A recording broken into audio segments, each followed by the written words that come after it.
نیکی اور اطاعت کے فوائد میں سے ایک یہ کہ نیک آدمی کی زندگی میں اگر کبھی کوئی مالی نقصان ہو بھی جائے اللہ اس کا بہترین نعم البدل عطا فرماتے ہیں۔ گناہوں کی نحوست یہ ہے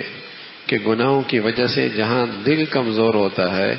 وہاں جسم بھی کمزور ہو جاتا ہے، سستی، کاہلی، بے ہمتی بڑھ جاتی ہے اور حافظہ جاتا رہتا ہے۔ گناہوں کی نحوست سے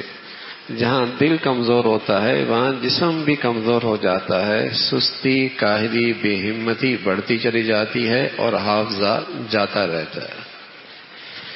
پیارے رسول صلی اللہ علیہ وسلم کی خدمت میں آنے والے نے عرض کیا، یا رسول اللہ مل ایمان، میں اپنے ایمان کا جائزہ لینا چاہتا ہوں، صحت مند ہے، بیمار ہے بھی یا نہیں، کوئی ایسی علامت بتائیے کہ مجھے اپنے ایمان کا پتہ لگ سکے کہ کس حالت میں میرا ایمان ہے۔ تو آپ علیہ الصلاۃ والسلام نے فرمایا،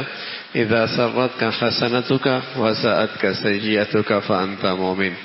جب تو نیکی کی زندگی گزار رہا ہو اور نیکی کر رہا ہو تو تجھے اندر سے خوشی ہو رہی ہو، تیرے اندر ایک خوشی ہو۔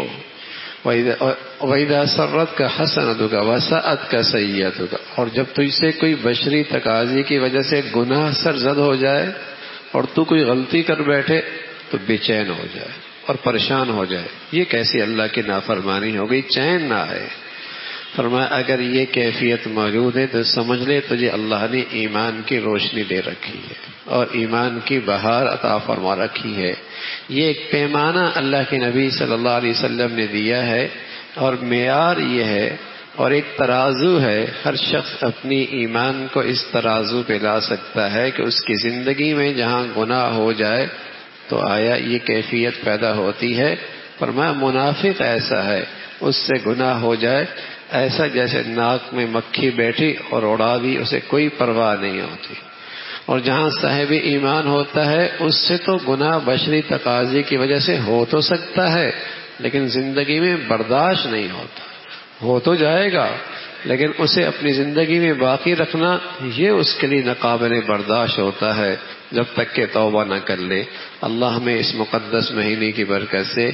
ایمان کی ایسی بہار نصیب فرما دے اور ایمان کی ایسی تازگی نصیب فرما دے۔